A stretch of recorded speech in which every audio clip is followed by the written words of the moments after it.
Estamos de volta e nesta videoaula eu vou focar mais nas atividades agrícolas. Nós tivemos lá na videoaula anterior, nas duas videoaulas atrás, eu estava falando muito mais de ativos biológicos. No final encerramos ali mostrando isso dentro do resultado, mostrando isso dentro do balanço. Agora não, agora eu vou falar de operações ligadas à atividade agrícola. A atividade agrícola se divide ali em culturas temporárias, né, que são aquelas de curta duração, e as culturas mais longas. Mas calma, eu já vou entrar em tudo isso. Vamos lá então na tela. Atividade agrícola, cultura temporária, são aquelas sujeitas ao replantio após a colheita. Normalmente elas têm uma vida curta, não é tão longa. Exemplos, o feijão, legumes, trigo, milho, soja, cebola, batata e tantas outras culturas. Estas nós chamamos de culturas temporárias. Agora veja, nós temos as culturas que nós chamamos de cultura permanente. Esse é o termo técnico. São aquelas não sujeitas ao replantio após a colheita. Propiciam mais de uma colheita ou mais de uma produção. Então significa que a vida útil dessas culturas permanentes, elas são superior a 1 ano. Então normalmente dá para ter 2, 3, 4 colheitas, outras até mais, né? Ou dá para ter desbastes, dá para ter produção extraindo uma parte dessas plantas e nós denominamos isso de cultura permanente. Trouxe aqui como exemplos de cultura permanente. Primeiro, mais de uma colheita. Então temos o café, a laranja, o limoeiro e tantos outros. Então essas são culturas permanentes que dá para fazer mais de uma colheita, 2, 3, 5, 10. Quando a vida útil é superior a 1 ano, no caso do palmito, do abacaxi, então perceba, demora, você vai plantar um palmito, você não vai colher ele daqui a 2, 3 meses, demora um bom tempo. Então significa aí que o palmito é uma dessas situações e o abacaxi é uma outra situação, que é uma cultura permanente. Resumindo, então, cultura temporária são aquelas mais rápidas, é o feijão, o arroz, o milho, soja, cebola, batata, etc. E a permanente, nós temos aí o café, temos a laranja, o limoeiro, o palmito, abacaxi, cana-de-açúcar e tantas outras. Vamos ver como é que nós formamos tudo isso. Então, dentro do plano de contas, então estou abrindo um plano de contas, a cultura temporária. Eu comecei aqui, estoque de ativos biológicos, formação de cultura temporária. Por quê? Para agregar os custos. Então perceba aqui, eu abro a conta formação de cultura temporária, vou colocar algumas aqui, soja, né, feijão, batata, e vou trazendo o custo ligado à produção da soja, do feijão, da batata, na formação de cultura temporária. O que acontece? Até onde vai esse custo? Até no ponto de colheita. Aí eu pego todo esse custo e transfiro, né, produtos colhidos da cultura temporária. Trago esse custo. Professor, aí já é o custo. No ponto de colheita você transfere e daí aplica ainda o valor justo. Então significa, vamos pegar a soja, imagina que nós plantamos só soja. Temos lá um custo simbólico, R$1 milhão. O custo de formação dessa cultura temporária.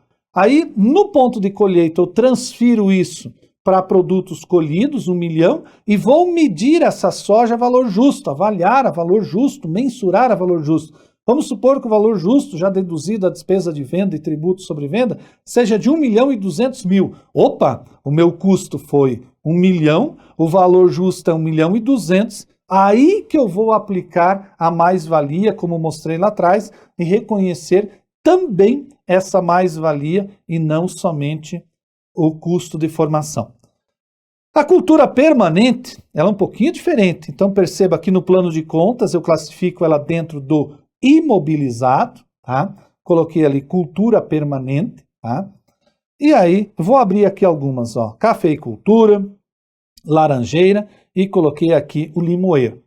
Então, à medida que eu vou colhendo os frutos, eu vou colocá-los ali dentro do estoque, ó, produtos colhidos na cultura permanente. Coloquei o café, a laranja e o limão. Novamente, eu faço essa mensuração a valor justo, tá? Nesse caso aqui também, cultura permanente, e vou efetivamente classificá-los ali como produtos colhidos.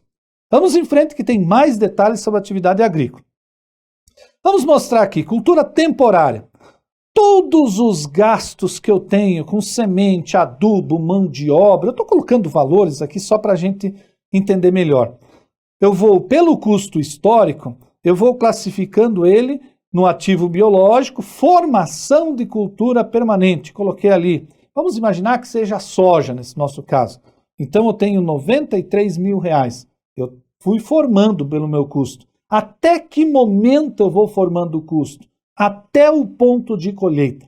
No ponto de colheita eu já tenho um custo dessa soja de 93 mil. Pode ser que ela me dê lucro, pode ser que ela me dê prejuízo. No ponto de colheita eu vou mensurar o valor justo, menos os tributos sobre venda e menos despesas sobre venda, partindo do pressuposto que esse valor justo seja de R$100 mil, eu tenho uma diferença de 100 para 93 e 3 mil. Significa, além do custo, eu tenho mais uma mais-valia de 7 mil. Foi pouco, né? Ganhei 7 mil e gastei 93 nesse caso. Mas não vendi nada, mas já reconheço essa mais-valia, essa variação no valor justo dentro do ativo biológico ali, da soja. E se eu vender, claro que eu vou baixar tudo isso e vai virar custo. Aqui está o lançamento, como fiz o lançamento, debitei soja, variação no valor justo, lei 12.973, no ativo, outras receitas operacionais no resultado para esses 7 mil.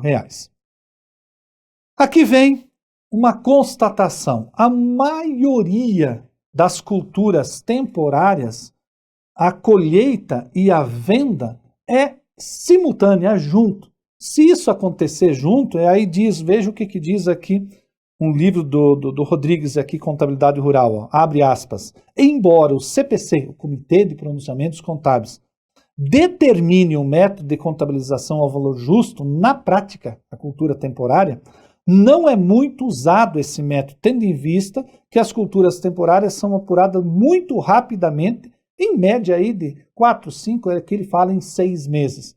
Então significa que normalmente acaba não se aplicando o método valor justo, principalmente porque é muito rápido e também porque na hora do ponto de colheita a empresa colhe e já vende esse produto e aí não teve essa etapa da mensuração ao valor justo porque já levou para o mercado e já reconheceu tudo no resultado. Tá? Vamos ver uma outra situação. Cultura permanente. Ela vai ser classificada dentro do meu ativo imobilizado. Gastos. Adubos, fertilizante, mudas. Aqui vamos pensar que seriam mudas, né, de algum tipo de planta. Preparo do solo. Até a primeira colheita, eu vou classificar assim. Então, eu tenho o meu plano de contas ali ativo, não circulante, imobilizado, cultura permanente em formação. Eu abri aqui cafeicultura, laranjeiro e limoeiro.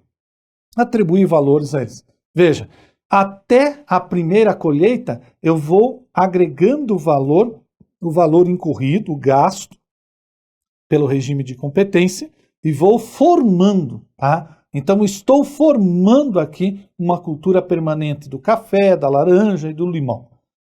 A partir do momento que eu tenho a primeira colheita, no instante seguinte, comecei a colheita, terminei a colheita, dali para frente eu começo a startar o processo de depreciação e exaustão, que eu vou falar na sequência. Mas eu tenho que transferir isso dentro do meu plano de contas para chamado cultura permanente formada. Acabou, ó. Eu transfiro do ativo lá, ó, vou voltar aqui, ó, cultura permanente em formação, tá vendo na tela, ó? Eu vou transferir isso tudo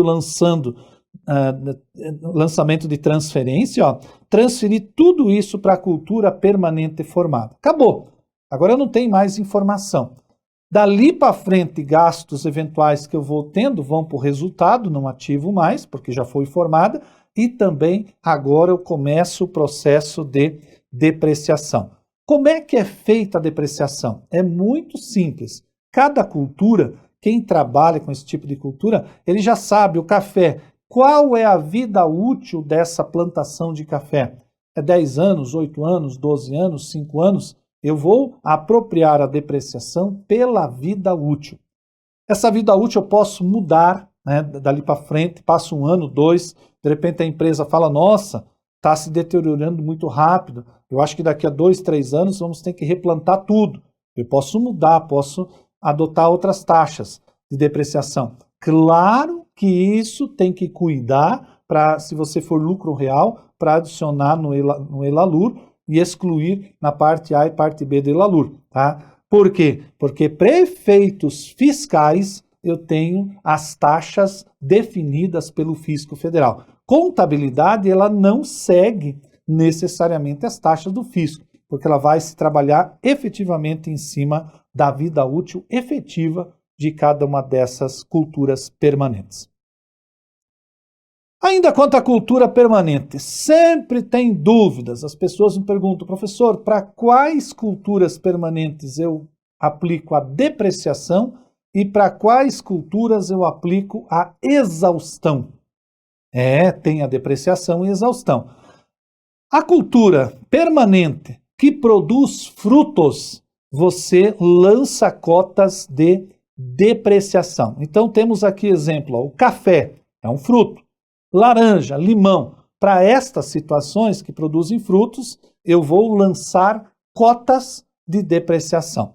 Para aquelas culturas permanentes que você extrai a planta toda ou uma parte dela, para estas você aplica cotas de exaustão. Então temos aqui o palmito, a cana-de-açúcar.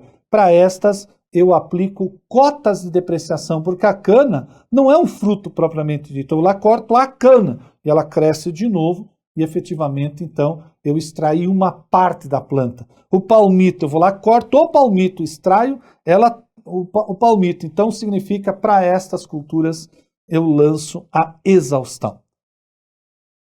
E aí, sempre pergunto em relação à cana, né? Mas a cana, ela realmente é cota de exaustão. Contabilização, a cultura permanente, então, vamos imaginar que eu tive gastos aqui com plantio, com mão de obra, e teve um custo total de formação da cultura permanente. Aqui eu vou usar um outro exemplo, eucalipto, 460 mil. Que momento que eu vou começar a usar o método do valor justo do eucalipto? Quando eu conseguir mensurar o eucalipto a valor de mercado, a valor justo.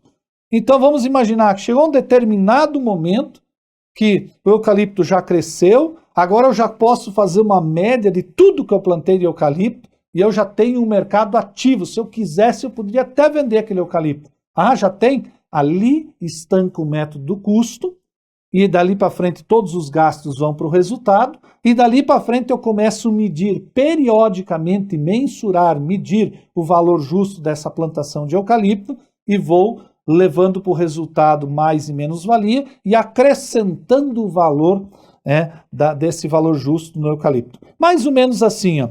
Então, a hora que eu conseguir medir o valor, eu vou aumentando o valor, claro, em outra subconta, não na mesma subconta, onde eu agreguei o custo de formação, mas ali eu já estou com o eucalipto, com a variação no valor justo. Esses 40 mil reais, evidentemente, que transitaram pelo resultado. Quase chegando ao final dessa videoaula, temos aqui as culturas temporárias. Então tem o girassol, tem arroz, aqui no caso nós temos outras plantações, tudo isso aqui, né, são culturas temporárias. O que você tem que saber? Você aplica o método custo até o ponto de colheita. Então, até o ponto de colheita, normal. Os gastos incorridos viram estoque, né? E no ponto de colheita, efetivamente, você aplica o método do valor justo. Já as culturas permanentes, tem aí um monte de situações, tem a cana, abacaxi, uva, laranja, maçã, limão, né?